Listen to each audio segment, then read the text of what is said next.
সবাইকে ছেড়ে মৃত্যুর কাছে হার মেনে সবাইকে কাঁদিয়ে চিরতরের জন্য চলে গেল রূপা।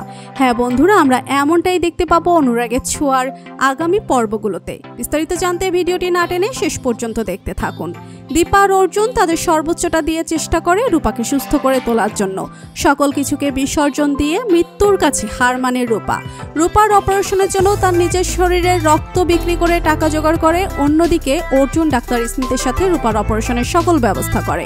মৃত্যুর আগে রূপা অর্জুনের হাত ধরে বলে, রূপা কি ঠিক হয়ে যাবে?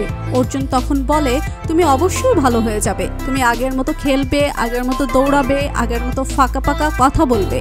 রূপা বলে, তুমি কি সত্যি বলছো সার্জারির পরে আমি ভালো হয়ে যাব?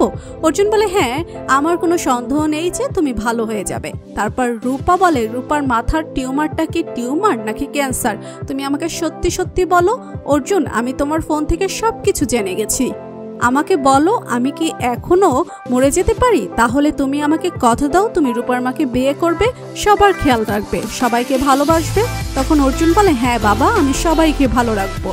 তারপর দীপা হাসপাতালে ছুটে আসে। রূপা তখন কাউকে দেখতে পাচ্ছিল না। রূপার চোখ খুলতে কষ্ট হচ্ছিল। শেষবারের মতো চোখ খুলে দীপার অর্জুনকে একসাথে দেখে চোখ বন্ধ করে ফেলে রূপা। তখন ডাক্তাররা আর অর্জুন মিলে রূপাকে সার্জারি করার জন্য নিয়ে যায়। সার্জারি করার আগে অপারেশন থিয়েটারে মারা যায় রূপা। রূপার মৃত্যুর খবর শুনে অজ্ঞান হয়ে যায় দীপা। কান্নায় ভেঙে পড়ে সেন পরিবার। তো বন্ধুরা, রূপা যদি সত্যি সত্যি মারা যায় তা দেখতে তোমাদের কেমন লাগবে? আর কে কে চাও রূপা বেঁচে থাকুক? কমেন্ট করে জানিয়ে দাও আমাদেরকে।